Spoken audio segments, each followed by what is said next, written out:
So let's just go back to points that already been established. Number one, the statement that you issued were false. You admitted it and you apologized for it last hearing. Number two, you mentioned that your source is from Senate. And Mr. Celiz, the law that you have just stated that you sought to use to protect your right and not to reveal your source apparently has been ruled cannot be applied. So therefore, I'm asking you again, dahil may kinalaman na may mabigat po ang kinalaman ang repercussions nito You're talking about interparliamentary relationships between the House of Representatives and between the Senate. And none other than the Senate President has already issued a statement about this. So I don't think you see the gravity of the statements that you have issued between both houses in Congress. Now, Mr. Celiz, for the last time, please identify your source. Mr. Chairman, may I be allowed to answer? Mr. Chair, this is the fourth time I asked Mr. Celiz this question. And every time I asked him his question, ang laki ng introduction, wala pa rin yung sagot.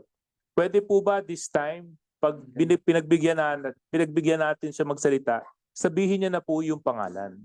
Kasi kung mag-introduction lang kayo, tapos i-cite nyo na naman, dinisalaw ko na. Sinasabi ko na hindi namin kayang tanggapin yung SOTO law for this particular issues. And we provided the basis for that too. Sa mga binigkas yung provision, doon ko mismo hinugot ho yung argumento namin. Ngayon, kung hindi ho yung sasagot, we will not allow you anymore. Kasi nagre-request si Congressman Suarez ng kasagutan, pangalan ang kailangan niya. Okay. Mr. Chairman, magbibigay po kayo mo ng pangalan o hindi? May I request that I be allowed to confirm in my legal counsel, please? Oh, they're right beside you. They can confirm. Yeah. May I request for at least a Yes. 1-minute conference with them? Please. Okay.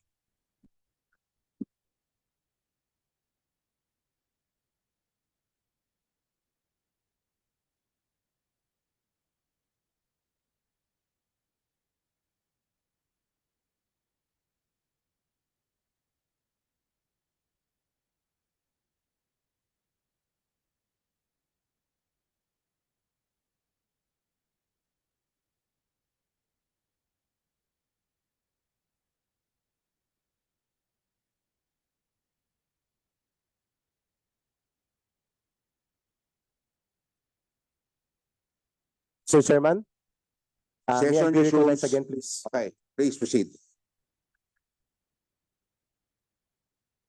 In our constitutional democracy, Hindi. only the courts can interpret the laws, not Congress. Okay. So Salamat I will po. not answer that question because I believe Congress does not have the right to interpret laws. Okay. It Mr. is Chair. with Mr. Chair, Congress to pass laws, not to interpret laws. Mr. Salamat Chair. po. I take back my statements previously. Mr. Chair, Okay, Mr. Chair. the Honorable Toby Chanco is recognized. Mr. Chair, in the sense of fairness, since we really want to know the source, para malaman natin kung ano talaga yung pinagkakalat nito, would we allow Mr. Celiz, Eric, to reveal the source in executive session? Would the chair allow? Yes, Eric.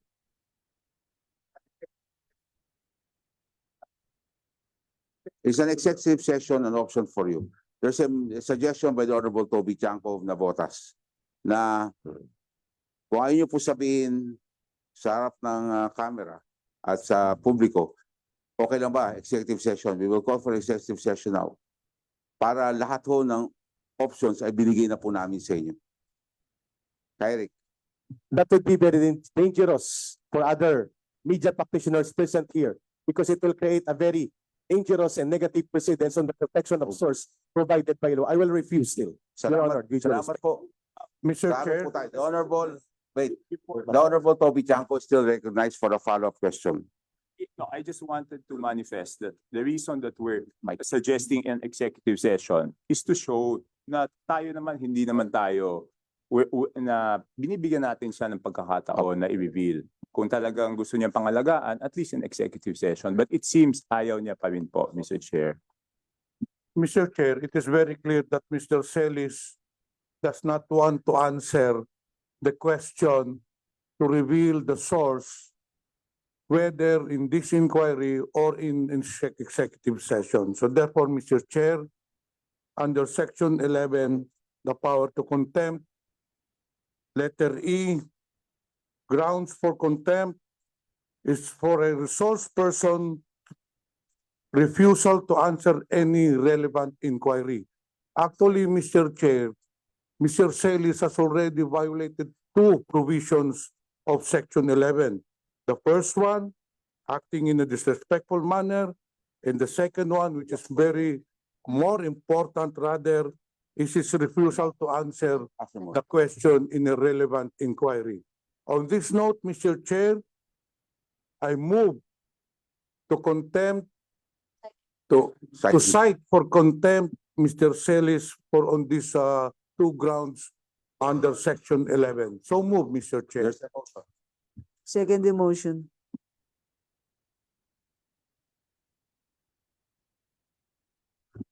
There's a motion, Your- duly seconded. Any objections from any member Mr. Chairman. of this committee? There being no objections, on a Mr. Chairman. unanimous vote, Mr. Chairman. Eric is cited for Mr. contempt. Chairman, may I be recognized? Ask the Sergeant of Arms to please Mr. Chairman. take on. Mr. Chair, Eric. Mr. Chair, Mr. Chairman, Mr. Mr. Chairman, Chair. Mr. Chairman, can we request the Sergeant at Arms to Mr. practice Chair. his responsibility after the hearing? Because there's still other details that Mr. Chair.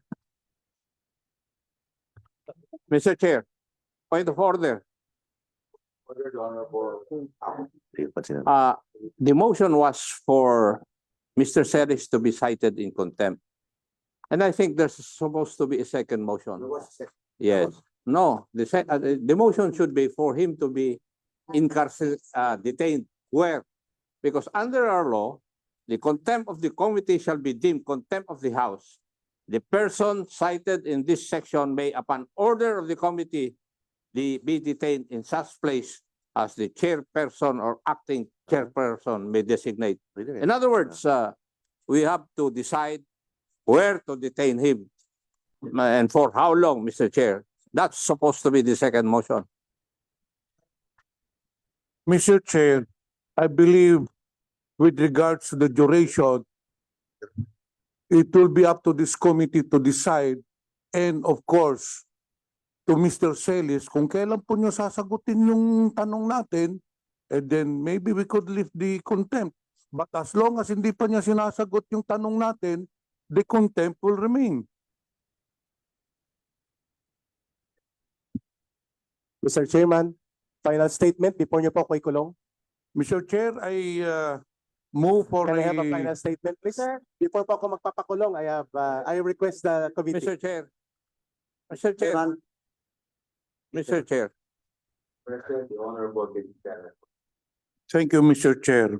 In an earlier motion, Mr. Chair, we have already approved to cite for contempt Mr. Celiz. On this note, Mr. Chair, I move to detain him in the premises of Congress as per our rules on Section 11. So move, Mr. Chair. The motion.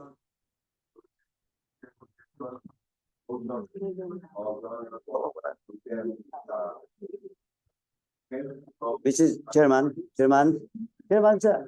Mr. Chairman, honorable members of the committee, may be given 1 minute, please.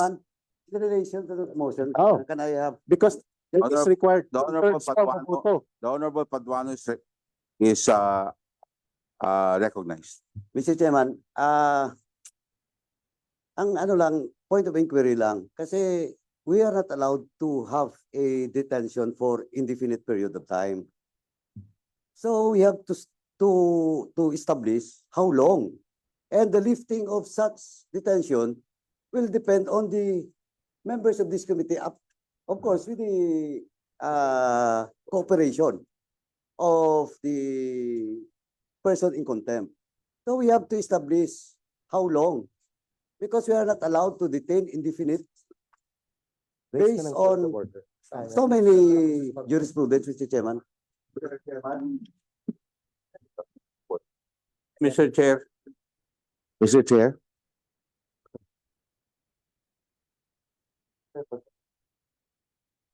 Mr. Chair, Honorable Akop is recognized. yes, there's a decision by the Supreme Court that we cannot detain a person indefinitely. And therefore, may I move that we come up with a definite period for detention insofar as Mr. Celiz is concerned. For violation of paragraph C of section 11 of the rules. Nakalagay doon, 10 days na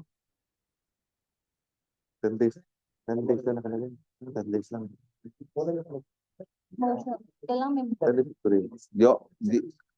The Honorable Akop, would you like to make a motion? May I move that Mr. Celiz be detained for being cited in contempt for violation of section 11, paragraph C, refusal to answer any relevant inquiry by the members of this committee for a period of 30 days.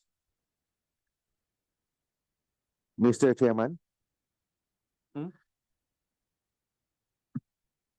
ko ba sila? He will go on break on December 30 unless he files a motion for reconsideration. We have done this in the different committees already. Mr. Congress. Chair, There's a motion.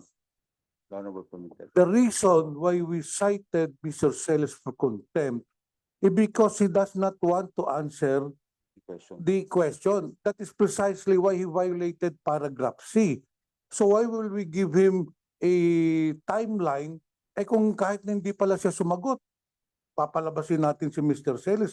The reason why we cited him for contempt, eh gusto nga natin nasagutin niya yung relevant inquiry natin, nasagutin niya kung sino yung source niya. So I believe that we should not give a timeline, Mr. Chair. After Mr. Chairman, citing Mr. Chairman. the jurisprudence, Mr. Chair, I submit to the wisdom of this committee. Mr. Chairman.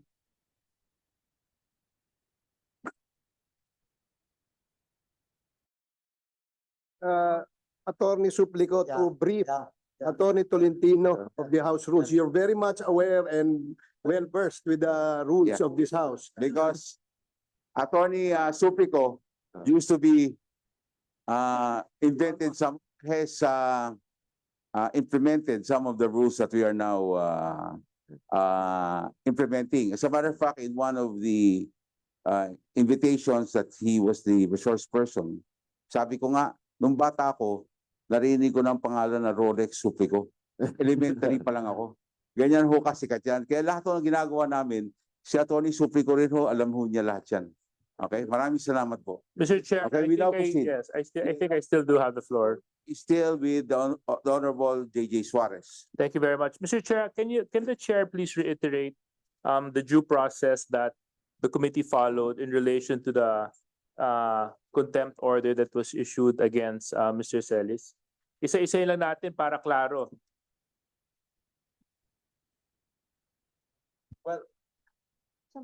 There was he was allowed to speak. 4 times you asked the question. The Honorable Suarez asked the question. 4 times he refused to reply. And the Honorable Chanco even afforded him a executive session. And again, he refused. So obviously, he will refuse to answer any question that the Honorable Suarez will ask. And he would always cite a law which is unacceptable to this committee because it does not, it is not the intent of that law Okay, he cannot hide under that law. thank you That's very what the much. committee is saying. Yeah, the reason why I asked Mr. Chair is because, going back to our last And hearing, lastly, he was given a counsel. thank you. Thank you very Yeah, much. last hearing kasi, inamin niya na mali yung source niya at humingi na siya ng paumanhin. So para gamitin pa yung SOTO law, it's not anymore applicable to him because sinabi niya ng mali. Ang hinihingi na lang natin kung sino. Kung sino dahil may kinalaman po ito sa relasyon ng mababang kapulungan at ng Senado. At pati po Senado, I won't be surprised kung kayo po ay magpupumilit na hindi magsasabi ng totoo, I won't be surprised if the Senate might conduct their own inquiry into this matter as well. Because you have already involved the Senate into this misinformation and fake news. So, Attorney Tolentino, as counsel to Mr. Celiz, are you willing to cooperate with the committee? Yes, Mr. Chair. Earlier, I was a little bit offended. Your client stood up and uttered some words. Are you supportive with that, with your clients? I'd like to Do you apologize. do you share the same sentiment as your client, Attorney Tolentino? What statement, Mr. Chair? When he called the court the kangaroo court, when he called this committee a kangaroo, Maybe that's his opinion, Mr. Chair. and you do not share it, No, Mr. Chair. do you think it is right? I cannot answer that, Mr. Chair, because I believe still there is attorney-client privilege. I cannot talk if not authorized by a client, Mr. Chair. Thank you very much. So anyway, Mr. Tolentino, as counsel to Mr. Celiz, would you be kind enough to share with us any information regarding the source of that misinformation, fake news that SMNI broadcasted in your television show? I have no personal knowledge that, Mr. Chair. Dr. Badoy, would you have any knowledge on who the source is? Mr. Chair, no knowledge at all. Do you know Mr. Celiz's phone number? Phone number. Yeah, I have his number here.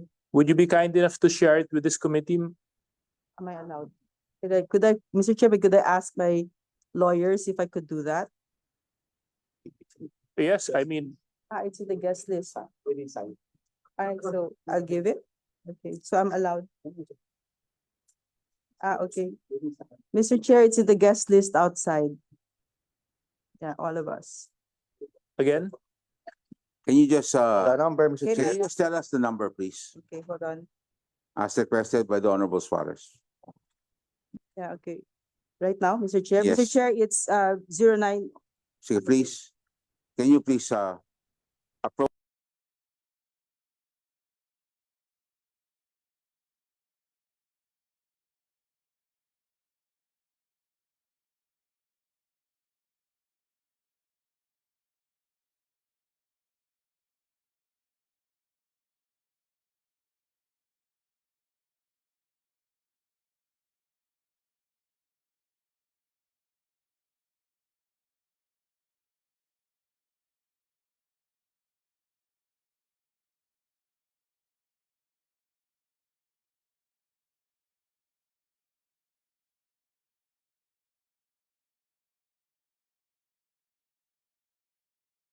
Thank you very much, Mr. Chair. Mr. Chair, the reason why I asked for those phone numbers is other than citing the source of Mr. Celiz emanating from the Senate, he mentioned that he also received a text message supporting that claim on Monday.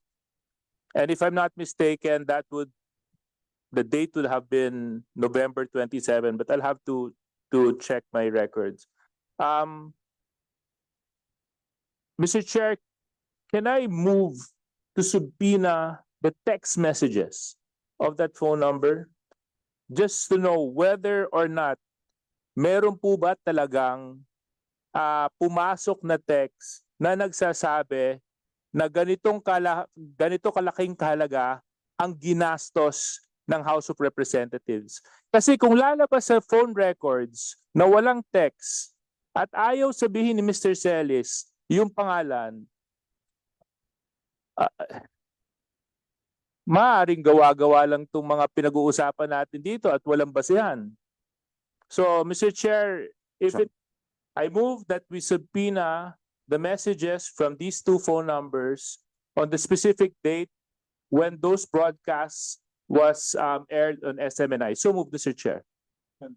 Motion by the Honorable David J.J. Suarez, seconded by the Honorable Vice Chair Johnny Pimentel. Any objections? The chair, any objections?